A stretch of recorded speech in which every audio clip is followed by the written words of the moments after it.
10-1. The salad fork trembled against my plate as my son Gary's words echoed across the dining room. Mom, she's too old to manage her own money. The laughter that followed felt laxatives settling in my chest. I set down my fork with deliberate precision. The soft clink against porcelain, the only sound until the cruel amusement resumed. Don't forget to subscribe to the channel and comment where you're watching from. 63 years old and apparently past my expiration date for basic human competence. I studied their faces around my own mahogany table, the one I'd inherited from my mother, polished religiously for 37 years. Gary sat smugly beside his wife, Jennifer, her blonde highlights catching the afternoon light filtering through curtains I'd sewn by hand, their twin daughters, my granddaughters, picked at their food with the bored expressions of teenagers forced into family obligations. My younger son, Paul, avoided my gaze entirely, his wife, Vivian, nodding along with whatever narrative was being constructed about my supposed decline. It's not that we don't trust you, Mom, Jennifer said, her voice dripping with the kind of condescension reserved for children and the elderly. It's just that financial management has become so complex. You've done amazingly well for someone your age, but maybe it's time to let the younger generation take over, someone my age. As if I were a relic to be managed rather than the woman who had raised 2 sons, buried a husband, and kept this family afloat through decades of storms they couldn't even imagine. I folded my napkin and placed it beside my plate. What brought this? My voice was steady, though my pulse hammered against my throat. Gary leaned forward, his expression shifting into what I recognized as his business mode.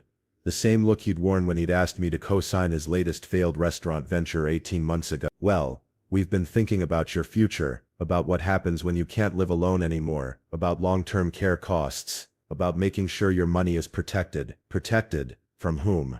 I wondered. You're talking about power of attorney, I said. Just as a precaution, Paul finally spoke up, his voice lacking his brother's confidence. You know, in case something happens, it would make things easier for everyone. Easier. The word hung in the air like smoke from a fire I was only beginning to smell. Vivian cleared her throat delicately. We've already looked into some very nice assisted living facilities. Nothing immediate, of course, but it's good to plan ahead. Some of them have waiting lists. I felt something cold settle in my stomach. This wasn't concern. It was choreography. They'd discussed this, planned this intervention over my Sunday pot roast, complete with solutions I'd never requested, and decisions I'd never agreed to make. I see. I stood slowly, my knees protesting more than I'd admit. And you've calculated the costs of these facilities. Mom, don't worry about the money, Gary said, waving his hand dismissively. We'll handle all that. You just focus on staying healthy and enjoying your golden years. My golden year. Apparently those were to be spent in a facility chosen by committee, funded by money I'd earned and saved, overseen by children who thought I'd outlived my usefulness. The irony wasn't lost on me that Gary, who'd declared bankruptcy just last year, wanted to manage the finances of the woman who'd bailed him out. Well, I said, smoothing my skirt, this has been illuminating. Thank you for lunch. I think I'll take a walk. Mom, Paul started. Enjoy your dessert, I interrupted. I made your favorite lemon bars though. I suppose someone my age shouldn't be trusted with the oven either. I left them sitting there, their voices rising in urgent whispers behind me. In the hallway I paused at the mirror that had reflected my face for decades. Gray hair pulled back in a neat bun, brown eyes that had seen too much, lines earned through laughter and tears they'd never witnessed.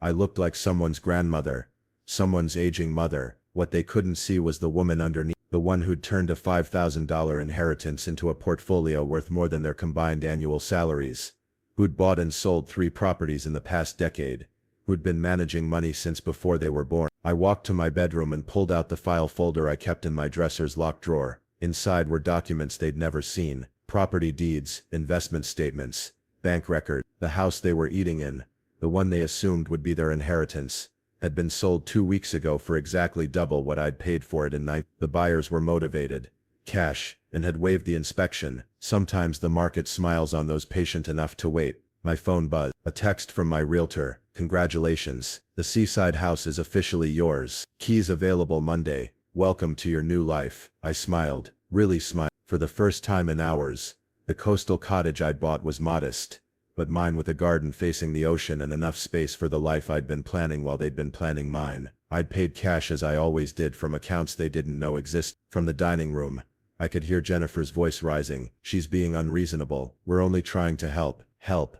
The word had become weaponized, hadn't it? Used to justify actions that served everyone except the person being helped. I returned to the kitchen and began clearing the dishes they'd abandoned. Muscle memory guided my hands through the familiar routine, scraping plates, loading the dishwasher, wiping down counters. The physical work gave me time to think, to plan, to decide exactly how I wanted to handle this. When I returned to the dining room, they were still there, still talking about me as if I weren't in the house. Gary was sketching something on a napkin, probably calculating what they thought my estate was worth. "I've been thinking about what you said," I announced, settling back into my chair. Their faces turned toward me with the eager attention of vultures spotting fresh carrion. "About the power of attorney," I continued. "About managing my finances." "Oh, good," Jennifer breathed. "We were worried you might be upset." "Upset? No. Disappointed perhaps, but not upset." I smiled, the expression feeling foreign on my face. "I think it's wonderful that you care so much about my financial future. It shows real initiative." Gary straightened, sensing victory. "We just want what's best for you, Mom." "I'm sure you do, which is why I think you should know exactly what you'd be managing." I stood again, this time walking to the antique secretary desk in the corner. From its depths, I withdrew a leather portfolio I'd prepared that morning. Not the real documents, but copies of select statements carefully chosen to tell a particular story. "This is my current financial position," I said, spreading the papers across the table like a poker hand. "I thought you should see what you're so eager to take responsibility for." The silence that followed was exquisite. I watched their faces cycle through confusion, shock, and what I could only describe as recalculation. The numbers on the pages weren't what they'd expect, not the modest savings of a widow living on Social Security, but the portfolio of someone who'd been paying attention while they'd been assuming. "Mom," Paul said slowly, "these numbers, this can't be right." "Which part?" I asked innocently. "The stock portfolio, the real estate investments, the bonds. Or are you questioning my ability to read financial statements?" Gary picked up one of the papers, his business owner's eyes scanning the columns. "This says you have holdings in Mom. Do you understand what these are?" "Do I understand what I own?" "Yes, Gary, I believe I do. I've only been managing money since before you were born." The room fell silent except for the soft rustle of papers as they examined the evidence of my competence. Vivian's face had gone pale, Jennifer's mouth opened and closed like a fish.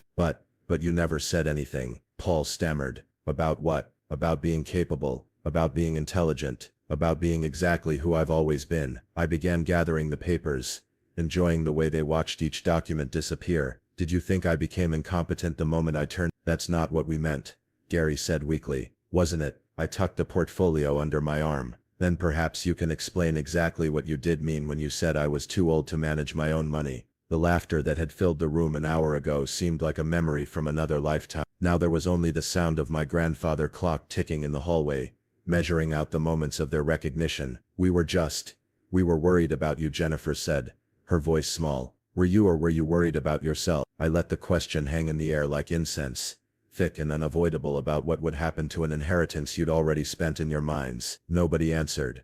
Nobody needed to. The truth was written in their faces, in their silence, in the way they couldn't meet my eye. I walked to the window and looked out at the garden I'd tended for decades. Tomorrow, I would begin packing. Next week I would be gone and they would have to find someone else to underestimate. But first I had one more surprise to deliver. "I have something to tell you," I said, turning back to face them. "Something I think you should know before you make any more plans for my future." The anticipation in their faces was almost painful to watch. They still thought this was about them, about what they wanted, about what they thought they deserved. They were about to learn otherwise. "I've sold the house," I said simply, the words falling into the silence like stones into still water. The effect was immediate and profound. Jennifer's coffee cup hit her saucer with a sharp crack. Gary's pen, still poised over his napkin calculations, froze mid-air. Vivian made a small sound that might have been a gasp or a whimper. Paul's chair scraped against the hardwood floor as he pushed back from the table. "What do you mean sold?" Gary's voice came out strangled, higher than usual. "I mean, I accepted an offer 2 weeks ago. The closing was Friday. The new owners take possession next month." I smoothed my skirt again, a gesture that had become automatic whenever I needed to center myself. "I thought you should know since you're so concerned about my financial management." But you can't just sell the house," Jennifer sputtered. "This is the family home. This is where the girls spent their summers. This is mine," I finished quietly. "This is my name on the deed, my signature on the contract, my decision to make. The silence stretched between us like a taut wire. I could practically hear the wheels turning in their heads, recalculating not just my net worth but their own expectation. The house they'd been counting on, the inheritance they'd already mentally divided, had vanished with a few words from the woman they deemed too old to manage her own affairs. "Where will you live?" Paul asked. And I heard something new in his voice, not concern, but panic. If I wasn't living in the family home, if I'd sold it out from under them, then what other assumptions had they made incorrectly? "I've bought a place by the sea," I said, enjoying the way their faces registered this information. "A cottage in Mendocino, ocean view, small garden, perfect for someone my age who apparently can't handle complex financial decisions." Gary stood up so quickly, his chair tipped backward. "Mom, you can't be serious. You can't just uproot yourself like this. What about family dinners? What about the holidays? What about us? What about them indeed? What about the family dinners where they discussed my incompetence? What about the holidays where I cooked and cleaned while they planned my future? What about the US that had apparently never included respecting my autonomy?" "I'm sure you'll figure something out," I said. "After all, you're so good at making plans." Vivian leaned forward, her voice taking on a wheedling tone. "But Mom, we need to talk about this. You can't make such a big decision without consulting the family. What if you change your mind? What if you get lonely? What if I'm happier than I've been in years?" I interrupted. "What if I wake up every morning to the sound of waves instead of the sound of children who think I'm a burden? What if I spend my days reading on the porch instead of cooking for people who laugh at my supposed incompetence?" The words hung in the air like smoke. I hadn't meant to be quite so direct, but something about their assumption that I owed them consultation on my own life had snapped the last thread of my patience. "We don't think you're a burden," Paul said weakly. "Don't." I walked to the mantelpiece and picked up a photograph of my late husband, Robert. He'd been gone 8 years now, and I'd spent every one of them trying to be the mother these adult children seemed to need while forgetting to be the woman I'd always been. Then why the intervention? Why the discussion of assisted living? Why the assumption that I need your permission to live my own life? "Because we love you," Jennifer said, and for the first time today, I heard something that might have been genuine emotion in her voice. "Do you, or do you love what you think I represent? The safety net, the backup plan, the inheritance that will solve your problems when I'm gone." The truth was ugly. When spoken aloud, I could see it in their faces, the recognition that their concern had been contaminated by self-interest, that their love had conditions I'd never been told about. "That's not fair," Gary said, but his voice lacked conviction. "Isn't it? You're the one who said I was too old to manage my own money right after your third business failed. You're the one who suggested I needed oversight, right after co-signing your restaurant loan. Tell me, Gary, exactly when did I become incompetent? Before or after I bailed you out?" He flinched as if I'd struck him. "Mom, that's different, is it? Because from where I sit, it looks like the woman who was smart enough to rescue your failing business is suddenly too adult to handle her own finances. Convenient timing, don't you think?" I turned to Paul, who was studying his hands as if they held the secrets of the universe. "And you, Paul, when did you last visit me when you didn't need something? When was the last time you called just to talk?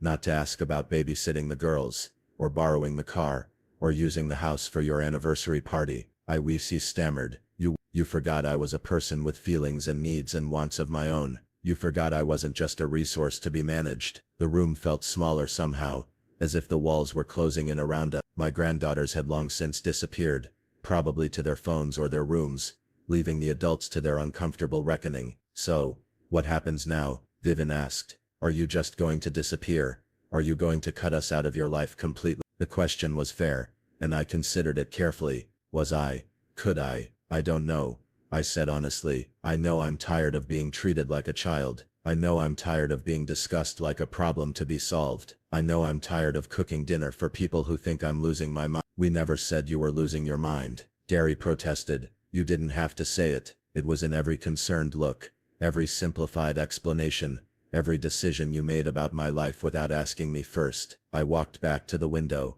looking out at the garden I'd nurtured for decades. "Do you know what I've been doing while you've been planning my future?" They waited, probably dreading the answer. "I've been researching property values. I've been analyzing market trends. I've been coordinating with contractors and inspectors and real estate agents. I've been making decisions about investments and tax implications, and long-term financial planning, all while you've been assuming I need help balancing my checkbook." I turned back to face them, and I saw something new in their expression. Not just shock, but a growing awareness that they'd underestimated more than just my financial acumen. The house sold for $8,407,000, I continued. I paid $35,000 for it in the coastal property cost $520,000, which I paid in cash. The remaining $27,000 went into a portfolio I've been building for the past 5 years. Technology stocks, renewable energy investments, and a few blue-chip dividends for stability. The numbers landed like individual blows. Gary's mouth opened and closed soundlessly. Jennifer looked like she might be sick. Even Paul,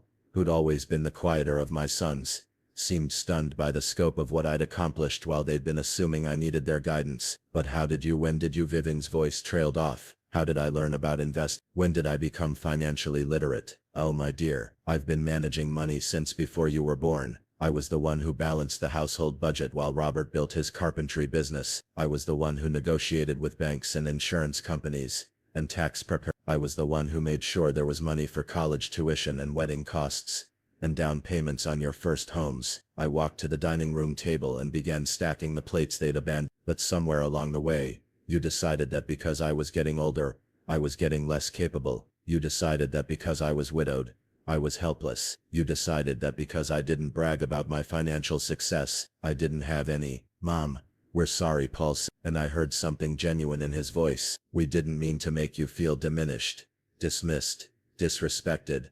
I finished. Then what did you mean to make me feel? He had no answer. None of them did. I carried the plates to the kitchen, aware that they were following me like chastened children. The role reversal wasn't lost on me. Now I was the one making decisions while they trailed behind, confused and uncertain. So what happens now? Gary asked again, echoing his sister-in-law's earlier question. I turned on the water and began rinsing dishes, the mundane task giving me time to think. What did happen now? I had a new house, a new life waiting for me. I had money they'd never dreamed I possessed, and investments they couldn't comprehend. I had freedom they'd tried to take away and dignity they'd attempted to diminish. What I didn't have was an answer to their question. I don't know, I said finally. I suppose that depends on what you do next. They exchanged glances, probably wondering if this was some kind of test. In a way it was. What do you mean? Jennifer asked. I dried my hands on the dish towel Robert had given me for our 20th anniversary. Another thing they'd assumed they would inherit. I mean, what happens now is up to you. You've seen what I'm capable of. You've seen what I've accomplished. The question is, what are you going to do with that information? The silence stretched between us again, but this time it felt different, less hostile, more uncertain. They were recalibrating, trying to figure out how to relate to a woman who just revealed herself to be someone entirely different from who they'd thought she was. We could start over, Paul said quietly. Maybe we could try to do better. Could you?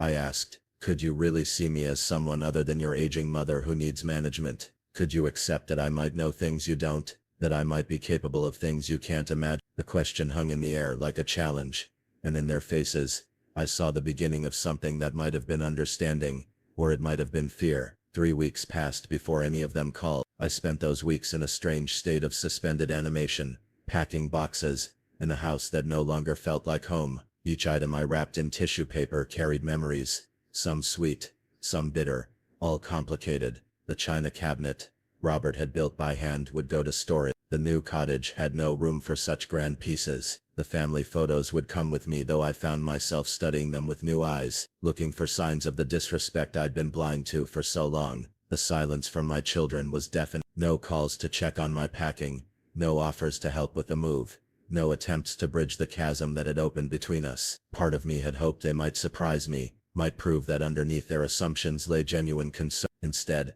I got nothing but the echo of my own footsteps in increasingly empty rooms. It was Paul who finally broke first. Mom, his voice on the phone sounded tentative, young, like the boy who used to call me from college when he was homesick. I was wondering, could we I sat down the photo I'd been wrapping his high school graduation, all of us smiling in the sunshine, and considered his request. What did you want to talk about? About what happened? About what you said about? He paused, searching for words about us. The word that had been weaponized 3 weeks ago now sounded fragile, uncertain. I'm listening, I said. Could I come over, please? I know you're probably busy with the move, but I thought maybe we could, I don't know, start over, as if decades of relationship could be reset like a computer program, as if the damage could be undone with good intentions and awkward conversation. All right, I said finally, but Paul, I'm not the same person I was 3 weeks ago. I hope you understand. I'm hoping that's not entirely true, he said quietly. He arrived an hour later, and I was struck by how much he looked like his father, the same gentle brown eyes, the same way of carrying worry in his shoulder. But Robert had never looked at me the way Paul was looking at me now, with the careful weariness of someone approaching a wounded animal. The house looks different, he said, taking in the boxes and bare walls. It should. I'm different. I gestured toward the kitchen table, the only furniture I hadn't yet packed. Coffee, please. I made coffee the way I'd been making it for 30 years, but even that simple ritual felt changed. The woman who'd made coffee for her family every Sunday for decades was gone. In her place was someone harder, more careful, less willing to pretend that good intentions could erase hurt. Mom, I owe you an apology, Paul said, as I set his mug in front of him. We all do. What we said, what we did, it was wrong, was it? I sat across from him studying his face. Or was it honest? Maybe you were just saying what you'd been thinking all along. He flinched. That's not fair, isn't it? When did you start thinking I was incompetent, Paul? When did you start seeing me as someone who needed to be managed rather than respected? He stared into his coffee as if it might contain answers. I don't know. I guess after Dad died, you seemed so lost for a while and we wanted to help. But maybe we forgot when to stop helping. I was grieving. I said I was learning how to be alone after 35 years of marriage. That doesn't make me incompetent. I know that now. Do you? Or do you know it because I proved I could make money? Because I demonstrated I could handle complex financial transactions? What if I'd been exactly what you thought I was? A confused widow who needed guidance? Would that have made your behavior acceptable? The question hung between us like a bridge he wasn't sure he wanted to cross. It was the heart of everything, really. Not whether I was competent or incompetent, but whether I deserved respect regardless. No, he said finally. No, it wouldn't have been acceptable either way. It was the right answer. But I heard uncertainty in his voice, the doubt that maybe, just maybe, if I really had been failing, their intervention would have been justified. Tell me about the assisted living facilities, the ones Vivian mentioned. How long had you been researching them? His face went pale. Mom, we were just being prepared, in case you ever needed. How long, Paul? 6 months, he whispered. Maybe 8. 8 months. While I'd been planning my escape, my financial independence, my new life, they'd been planning my imprisonment. The symmetry was almost amusing, and you never thought to ask me what I wanted, what I was planning, what I was capable of. We thought we were protecting you from living my own life, from making my own decisions, from being treated like an adult. He had no answer for that. None of them ever did. Paul, I need you to understand something. I leaned forward, making sure he was really listening. I don't need your protection. I don't need your management. I don't need your guidance. What I need is your respect. You have it, he said quickly. Do I? Because respect isn't something you can give me with words. It's something you show me with actions. And your actions told me that you saw me as a problem to be solved, not a person to be valued. 10-2. Maybe I should let him figure out what he wants to say first. I'm not particularly interested in hearing another apology that comes with conditions. Paul stood too, clearly recognizing that our conversation was ending. Mom, for what it's worth, I think you're going to love the ocean. You always said you wanted to live by the water. I had said that years ago when the children were small and Robert was building his business. I'd talked about retirement dreams that included morning walks on the beach and the sound of waves at night. I'd forgotten that Paul remembered. I think I will too, I said. He paused at the door, looking back at me with an expression I couldn't quite read. You know, I used to think Dad was the strong one, the one who held everything together, but I think maybe I was wrong. Your father was strong, I said. But strength isn't just about building businesses or fixing things or making money. Sometimes it's about knowing when to walk away from people who don't see your worth. Is that what you're doing? Walking away? I'm walking towards something better, I said. There's a difference. After he left, I sat in the empty house and listened to the silence. It felt different now, not lonely, but peaceful, full of possibility rather than regret. My phone buzzed. A text from Gary. Mom, we need to talk. This is ridiculous. You can't just disappear. I read it twice then deleted it without responding. He was right about one thing. I couldn't just disappear, but I could choose who deserved to know where I was going. I scrolled through my contacts and found the number I'd been avoiding. Eleanor Hartwell had been my neighbor for 15 years before moving to a retirement community in San Francisco. We'd maintained a friendship through cards and occasional phone calls, but I'd never told her about my children's behavior, never shared my growing sense of isolation. Eleanor, it's Annette. I was wondering if you'd like to have lunch next week. I have some news to share. Her voice was warm, genuinely pleased to hear from me. Annette, how lovely. I'd love to catch up. Are you finally ready to admit that retirement might not be so bad? Something like that, I said, smiling for the first time in weeks. I'm moving to the coast. How exciting. Tell me everything. And for the first time in months, I found myself talking to someone who listened without judgment, who asked questions out of genuine interest, rather than hidden agenda, who saw my decision as an adventure, rather than a mistake. When I hung up, I felt lighter somehow. The future was still uncertain, the relationship with my children still fractured, but I had remembered something important. I was more than just someone's mother. I was a woman with friends, with interests, with a life that extended beyond the narrow role they assigned me. The moving truck would come next week. My new life would begin. Whether my children would be part of it remained to be seen. The moving truck pulled away from my old house on a Tuesday morning in October, leaving me standing in the driveway of a life I no longer recognized. The coastal cottage I'd bought sight unseen, a decision that would have horrified my children, sat before me like a promise kept to myself. Eleanor had driven up from San Francisco to help me settle in, arriving with a trunk full of wine, homemade cookies, and the kind of practical wisdom that comes from having navigated her own late-life transition. At 71, she'd been where I was now, reinventing herself after decades of being defined by other people's needs. It's perfect, she said, standing in my new living room with its picture window facing the Pacific. Absolutely perfect. How did you find it? Online, I admitted, still amazed by my own audacity. I saw the listing, called the realtor, made an offer the same day, without seeing it first. Eleanor's eyes sparkled with admiration. Annette, you magnificent creature, your children have no idea who they're dealing with, do they?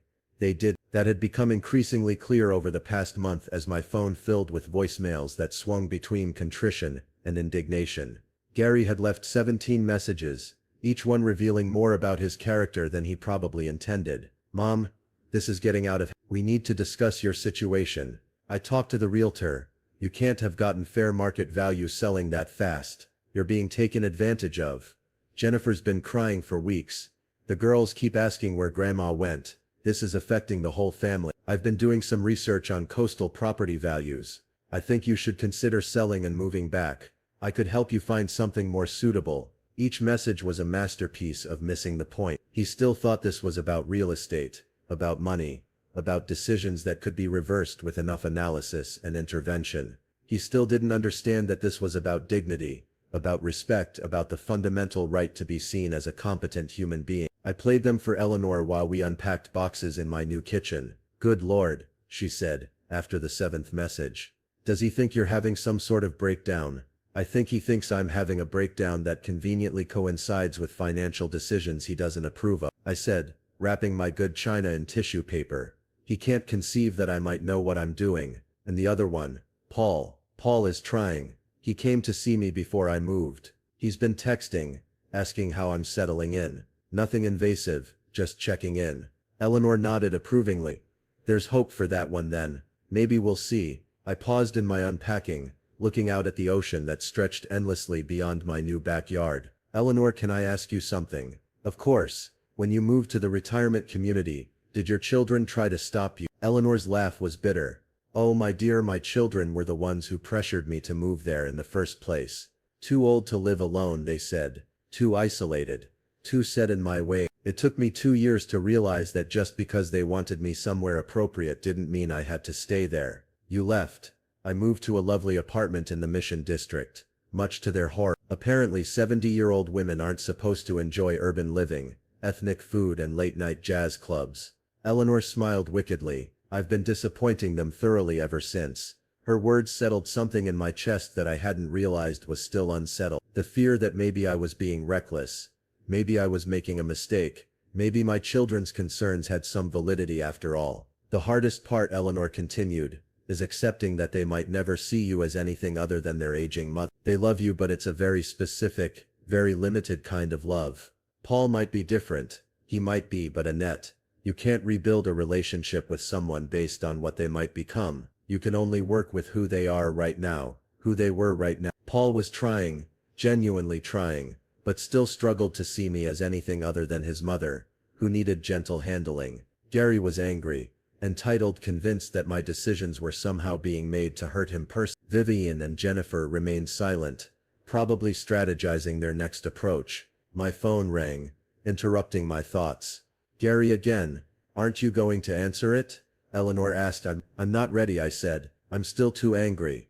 Good. Stay angry a while longer. Anger can be clarified. That evening, after Eleanor had driven back to the city with promises to visit again soon, I sat on my new deck with a glass of wine and listened to the waves. The sound was hypnotic, rhythmic, nothing like the suburban silence of my old neighborhood.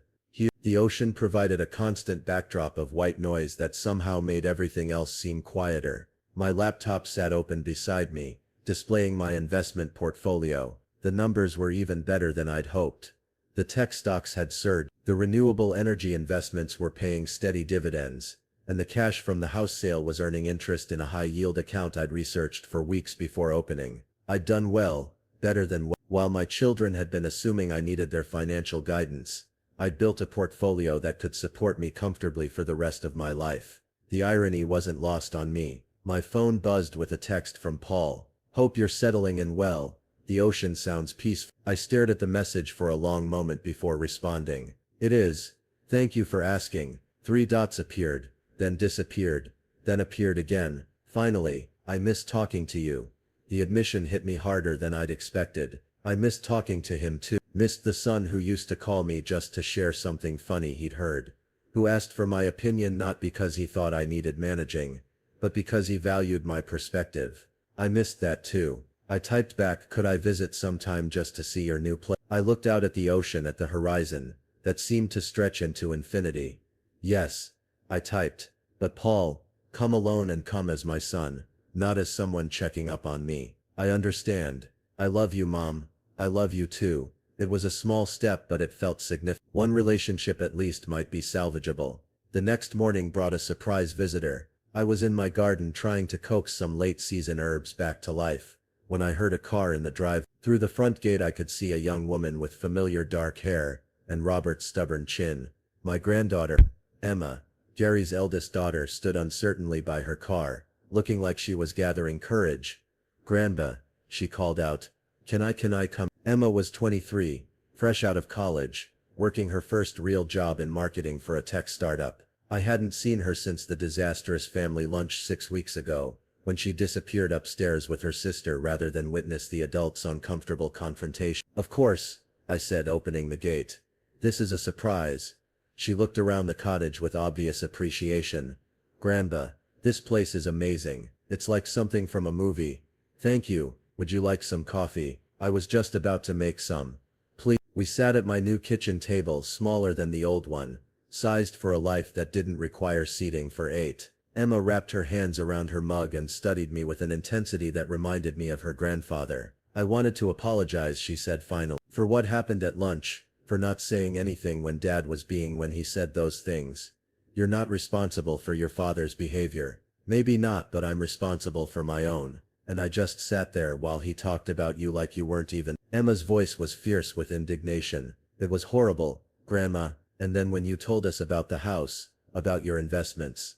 God, I was so proud of you. Proud. When was the last time someone had said they were proud of me? Your father thinks I've made a mistake, I said carefully. I didn't want to poison Emma's relationship with her parents, but I also wasn't going to pretend everything was fine. My father thinks anyone who doesn't follow his exact playbook is making a mistake, Emma said with the brutal honesty of you. He's been trying to manage everyone in the family for years. Mom goes along with it because it's easier than fighting, but I think it drives her crazy. This was news to me. I'd always seen Jennifer as a willing participant in Gary's controlling behavior, not a reluctant victim of. He's been calling you, Emma continued, a lot. He plays the voicemails for Mom like he's building a case for why you're being unreasonable. What do you think? I asked. Emma smiled, the first genuine smile I'd seen from any member of my family since this whole ordeal began. I think you're the smartest person I know. I think you waited until you had an escape plan before you told them exactly what you thought of their intervention, and I think they're all terrified because they're realizing they never really knew you at all. Smart girl, smarter than her father. Certainly, Emma, I need you to understand something. What's happening between me and your parents? It's not about money or houses or moving. It's about respect. It's about being seen as a competent adult instead of a problem to be solved. I know, and for what it's worth, I always saw you that way. Even when I was little, I knew you were the one who really ran things. You were the one who remembered birthdays and planned holidays and made sure everyone felt included. You were the one who had answers when we had problems. The question came out smaller than I'd intended. You still are, Emma said firmly. Which is why I wanted to ask you something. Oh, I've been thinking about changing job. There's an opportunity with a company in San Francisco, but it would mean leaving the startup, disappointing my boss, starting over in a new city. Emma leaned forward.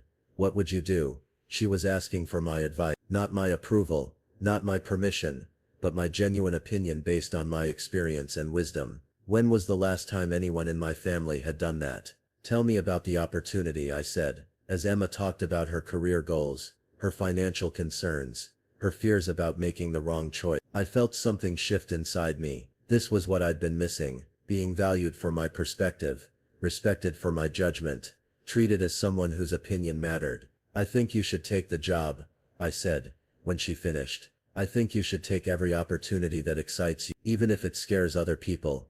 Even if it disappoints Dad, especially if it disappoints your father. Emma, you can't live your life trying to meet other people's expectations. Trust me on this, I wasted too many years doing exactly that.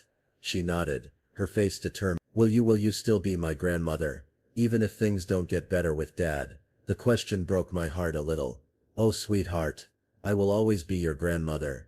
That's not conditional on your father's behavior or your mother's choices. That's between you and me. Good, she said, standing to leave. Because I was hoping you might teach me about investing. I have some money saved and I'd rather learn from someone who obviously knows what she's doing, than from some financial advisor who will just try to sell me products. I actually laughed for the first time in weeks. I'd be delighted to teach you about investing. Really? Really? But Emma, the first lesson is this. Never let anyone convince you that you're too young, too old, too inexperienced, or too anything to make your own financial decision. The moment you let someone else manage your money is the moment you give up control over your own life. She hugged me goodbye, fierce and quick, like she was sealing a promise. After she left, I sat in my garden and thought about legacy. Not the kind my children expect, property and money passed down through legal documents, but the real kind, the wisdom shared, the independence modeled, the courage to choose your own path even when others disapprove. Maybe Emma would be the one to carry that forward. Maybe she already. 6 months later, I stood in my kitchen making coffee for 5 people, a number that would have seemed impossible during those dark weeks after the family lunch. But the faces gathered around my small table weren't the ones I might have expected. Eleanor sat by the window, her silver hair catching the morning light as she reviewed the investment reports I'd prepared.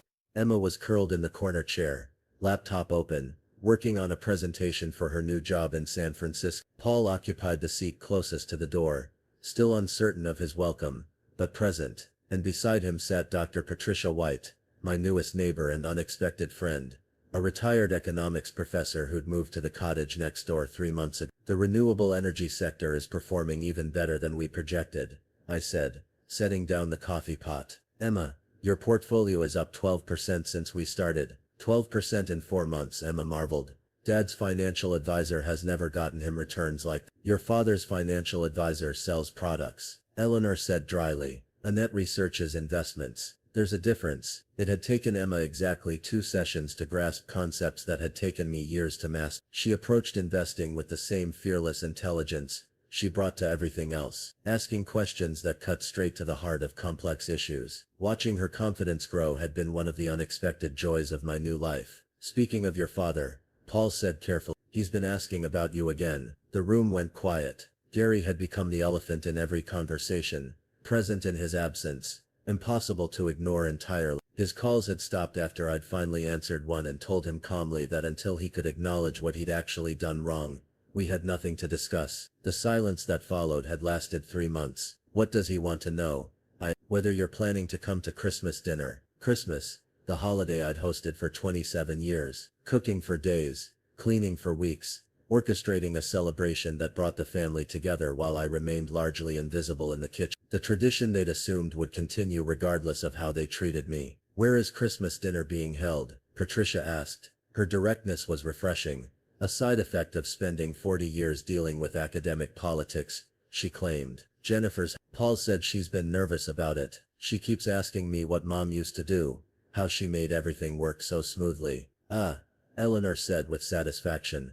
They're discovering that there's a difference between consuming a service and providing it. I sipped my coffee and considered the invitation. Christmas with my family playing the role of grateful grandmother, while they congratulated themselves on their magnanimous inclusion of the difficult mother, who'd abandoned them. Christmas as their guest rather than their host, dependent on their approval for my place at the table. I have other plans, I said. Emma looked up from her laptop. You do? Patricia and I are hosting a dinner here. Eleanor is driving up from the city. We're keeping it simple. Good food, good wine, good conversation, no drama, no hidden agendas, no one managing anyone else's life. The relief on Emma's face was immediate and telling. Can I come? I was hoping you would. What about your parents? Paul asked his niece. Emma's expression hardened. What about them? They can't seriously expect Grandma to spend Christmas being grateful for their tolerance after what they did. Emma, Paul said gently, they're still your parents, and she's still my grandmother. The difference is, she treats me like an adult who can make her own decisions. The pointed comment wasn't lost on Paul. He'd been trying, genuinely trying to rebuild our relationship on more equal footing, but old habits died hard, and he still occasionally slipped into the protective, managing tone that had caused all this trouble in the first place. You're welcome too, Paul, I said, if you want to. I who looked torn between loyalty to his brother,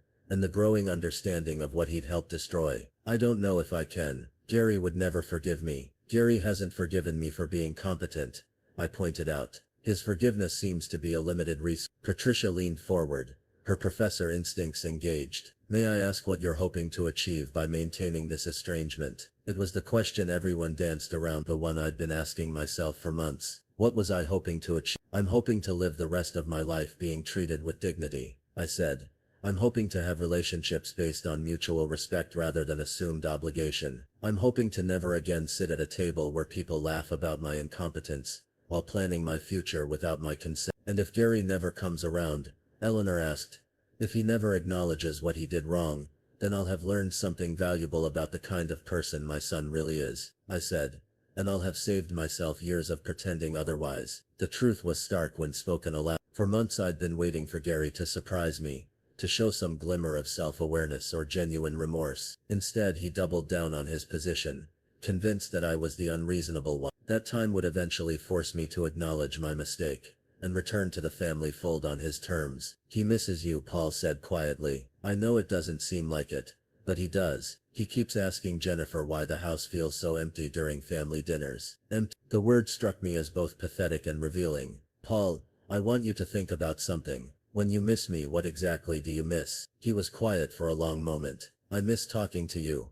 I miss your perspective on things. I miss the way you could always find solutions to problems that seemed impossible. And when Gary misses me, what do you think he misses? Paul's face went pale as understanding dawned. He misses having someone to manage the family gatherings, someone to handle the logistics and the cooking, and the cleanup. He misses having someone to take care of everyone else, so he doesn't have to think about it, Emma added, her voice hard with anger. He misses having a built-in staff member who works for free. The distinction was everything. Paul missed our relationship, imperfect as it had been. Gary missed my function. I won't go back to being functional furniture, I said. I won't pretend that cooking and cleaning and managing everyone else's comfort is the extent of my value to this family. My phone buzzed with a text message. Unknown number, but the words were familiar. Mom, this is ridiculous. You're hurting the whole family with this stubbornness. Christmas won't be the same without you. Please stop being difficult and come home. Gary, I showed the message to the group.